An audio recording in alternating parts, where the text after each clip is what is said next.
hosting a really good NCAA regional here. I thought the committee did a really nice job. I think it's pretty fair. I think it's the first NCAA field in a long time that really didn't have any form, in my opinion, of a geographic bias. I thought the group did a really good job. Having said that, I think our regional has the best RPI average of any group of 4 teams. At least that's what I saw on Twitter. So if it's on Twitter, it must be right, 100%. You know, just looking at these clubs, you know, SEMO's a great club. Coach Beazer does an incredible job. They have arguably one of the best, if not the best, left-hander in the country. Led the nation in strikeouts. They hit home runs. They're hitting .310 as a club coming in. They're really good. You know, RPI, a 4 seed with an RPI of 45. I mean, that's not what the doctor ordered. They're pretty darn good, and I think they can beat anybody in the country. So right out of the gates, you know, we have to play well in order to win in our first round. Fullerton is, you know, to me, the most underrated baseball program in the entire country. When you look at their body of work and the history of their program, it's pretty remarkable what they've done. And I think, you know, Coach Vanderhook and Coach Dietrich have just done an incredible job with that club. They might have arguably the best pitching staff in the country when you look at their numbers all the way around. And Louisiana Tech, just, you know, the turnaround they've had and the people they've beaten this year, and their offensive production. You know, of course, Jake Wells was here with us. And, you know, is doing a great job. Of course, Greg Goff, Delta State graduate. Those guys are really good coaches. So we're going to have a fun regional. I think our kids have had a great week of preparation. They're ready to compete. I think it was really important for them to practice in the heat and be ready, you know, for a 1:30 start tomorrow. And I think they're sick of practicing. I think they're ready to play a baseball game. All right, we'll take questions. If you could please wait till the mic gets to you, and then if you state your name and affiliation. Start down here, Rob. Robbie Falk, Starting Daily. You talked about, you knew what to expect from the pitcher, but watching film, their hitting seems to be pretty good too. What have you seen from them offensively? I think they got 6 or 7 guys over 300. What really sticks out to me is their on-base percentage, how many walks they have. I mean, they have a remarkable amount of walks, and that means they've been very well coached, and their kids do a great job with the strike zone, so you've got to throw strikes against them. They do a really nice job with their short game. Just watching them play, you know, when the situation demands, they can do a really good job with their bunting. They run situationally. They're a really solid team. They don't have one theme. I think they do several things well. So you got to control the running game. You got to be ready for the bunting part, and you have to throw strikes against this club. Go down here, Ben. Ben Wake, Commercial Dispatch. You talked about SEMO's ace before. What makes him so good? I think his changeup is, you know, if you're ranking changeups in college baseball, it might be, you know, the best. You know, his splits indicate that left-handers have actually had more success against him. Not much, but they've had a little bit more success against him than right-handers, and that means that changeup is really good. You know, he can throw the fastball in. He can back foot the slider into a right-hander. He can throw the changeup to a right-hander. He can throw fastball away or into a right-hander. He can go get you 88 to 92. At times, maybe even a little bit better than that. He's a great competitor. He's a senior. You know, he's a really good pitcher. I think, you know, if you start listing the guys who are pitching in the first game of the NCAA tournament around the country, you know, there's 64 teams. I mean, he's got to be in that group of top 10 guys, at least by his numbers, you know, in terms of, you know, if you're ranking that Friday starter. So he's really good, and I think there's a huge disadvantage to facing somebody like him. There's a huge advantage. The advantage is if you can get to somebody like him and you beat somebody like him, you know, it really bodes well for you as you move forward. But, you know, it's tough facing a guy of that caliber in the first round out of a supposed 4 seed. You know, I'm saying supposed 4 seed like I'm saying bottom of the SEC. I'm not sure that either one of those things actually exist. It's just something we say. Go to the back with Andy. Coach Andy Lee, WTVA. So much talk about baseball now, numbers, analytics, but you still manage human beings. As an experienced head coach, how do you know when a team's ready for a regional and when they might be a little apprehensive? Well, I think you're right. I think our kids are loose. It kind of reminds me a little bit of the 13 group. They're really relaxed and loose. They have fun being around each other. They have fun practicing. Not every group in the country has fun when they're practicing, and this group does, and that's really important. But I think our kids are ready. I think they're excited about this. In fact, I know they're excited about it, and I think they're a competitive group. We've done all kinds of competitive things during the course of the week to where they competed with each other, they competed against each other. I think they're ready to roll back out there and play baseball again. Go to the front with Joel. Joel Coleman, Starkville Daily. Have you made any decisions as far as who will get the start tomorrow and pitching plans for the weekend? Yeah, we're really close to making that decision. Just kind of waiting to see what direction SEMO's going to go first. And as soon as we hear something about who they're going to start, that could, I'm not saying it will, but it could alter where we are with that decision right now. In the past, you haven't always been settled with starting pitching, but now you probably feel good about 4 guys after Zach was able to go out there to perform. How does it feel to have options in a tournament setting, especially with not 3 but maybe 4 guys? Well, certainly Zach Houston is, he's done what you need to have happen in the postseason. You need somebody to emerge, who might not have been playing at that level. He pitched at a very high level. You're right. He gives us an extra option. Pilk didn't get a chance to pitch, get a start last week in the SEC tournament. We think he's a great option for us, and certainly, Dakota and Austin are great options for us as well. We just have to do a great job of just seeing who is the best matchup for the best, opponent that we're going to play at that given time. Good front right.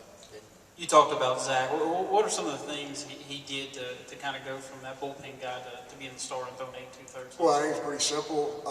Wes Johnson just got with him, and he just shortened up on the backside. His arm swing, the path of his arm is much shorter than it was in the middle part of the season. I think it's something that he and Coach Johnson were really working on, and it elevated his command, it elevated his stuff, it elevated his breaking ball.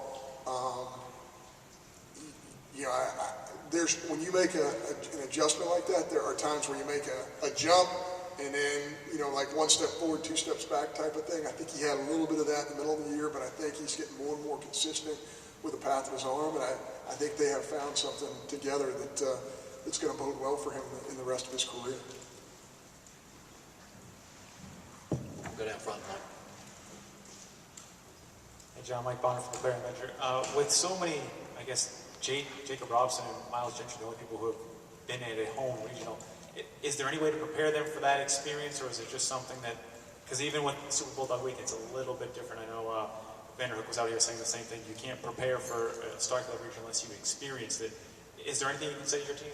Yeah, I just think, I think that's one of the great advantages of the privileges of competing in the SEC. Wes Johnson said this, and I know other people have said it as well, and I agree. When you play in the Southeastern Conference, it's like 10 consecutive super regionals.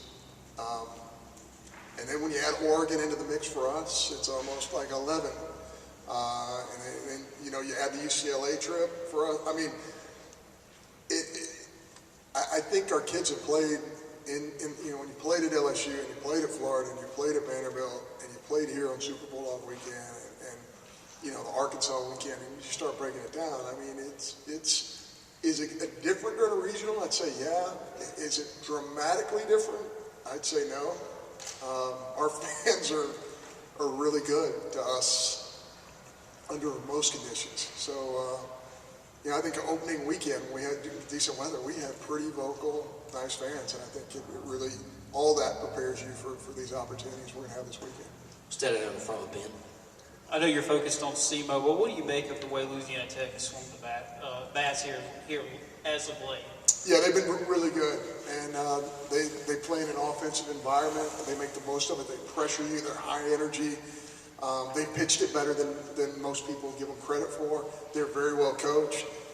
They're a good club, and the time of year you want to be playing well is this time of year, and they're playing really well. So, do we play them? Do we not play them? I don't know. We're really worried, concerned about SEMO at this point in time. But if it comes down to it, we'll be prepared for those guys, and it'll be a tough challenge, as all the teams in this regional are. With Frochel. You talked about the fans and things. How tough a call was it for you to make the adjustments and things to play the 1:30 game and possibly some fans not be able to make it that could have otherwise? To me, it really wasn't a tough call because I'm always thinking about, there's two things going on here. I'm thinking about our club and what's going to give us the best opportunity for us to be successful. That's always in the front of my mind. I think we have the best fans in the world. I love them all. I understand that the 1:30, so some folks might not be able to make it, but it really works for us. So, those decisions are made at the administrative level, with the fans in mind. I'm really trying to balance what's best for our players and gives us the best opportunity to win. So there's no guarantees with any of it. But the first thing I think about in these situations is rain. When you're in this area of the world, the chances of you getting a thunderstorm late in the afternoon and pushing things back, does it happen? Does it not happen? There's a pretty good chance that it may or may, that it might happen. So that would put us in a tough spot. It would put our fans in a tough spot as well. So I've done a lot of research in this area, a lot, and probably too much. But I do think it's what's best for our program at this point in time. We'll go to the back to Steve. Steve Robertson with Gene's Page and Dogs Bite.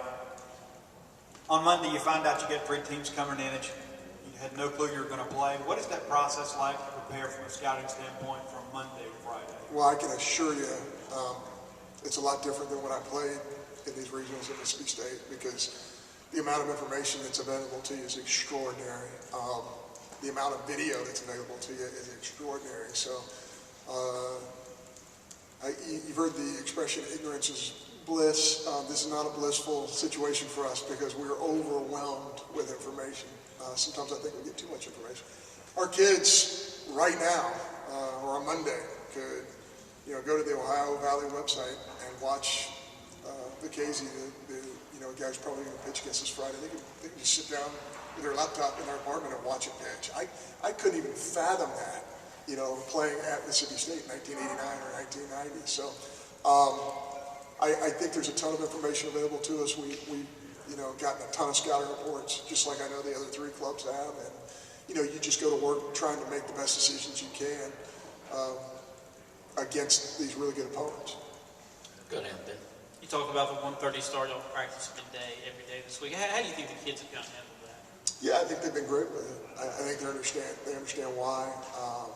Our kids have played games at midnight and they've played games in the middle of the day. I think all of them to a man would rather play in the middle of the day, especially if there are turnaround implications for the following day. So, I think our kids get it.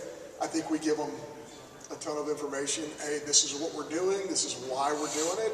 You might agree, you might disagree, but you're going to know why we're doing this. And I think they'll kind of get it. They do a great job of nodding their head going, okay, we get it. Mike. Rick Vanderhook was in here saying he still remembers some memories from the '88 regional, the left field lounge particularly. What, if anything, do you remember from that regional when you were here? Well, I remember, our fans aren't going to believe me saying this, but it was a much smaller version of what our lounge is right now. I know nobody ever believes that when you say it, but our lounge has improved and improved and improved over time. I think it's more impressive now than it's ever been, especially with the student involvement out there. And quite frankly, I know nobody wants to hear this. I think it's going to get even better with the stuff that our administration is going to do for us. But I do remember '88. I do remember the quality of that club. I'm trying to remember the name of their catcher that they had. They had a big-time catcher. What's that? Brent Maine. Yeah, Brent Maine was a future big leaguer. I remember he was just a really impressive player. Their coach Shell was the head coach. They were a very, very good baseball team. And of course, that's a 6-16 field, so you get a little bit more of a flavor with extra teams. But they were a very good baseball team, and they played very, very well a long way from home. They had a very professional attitude, and they deserved to win that regional. Any other questions? All right, thank you, Coach. Good luck. Appreciate it.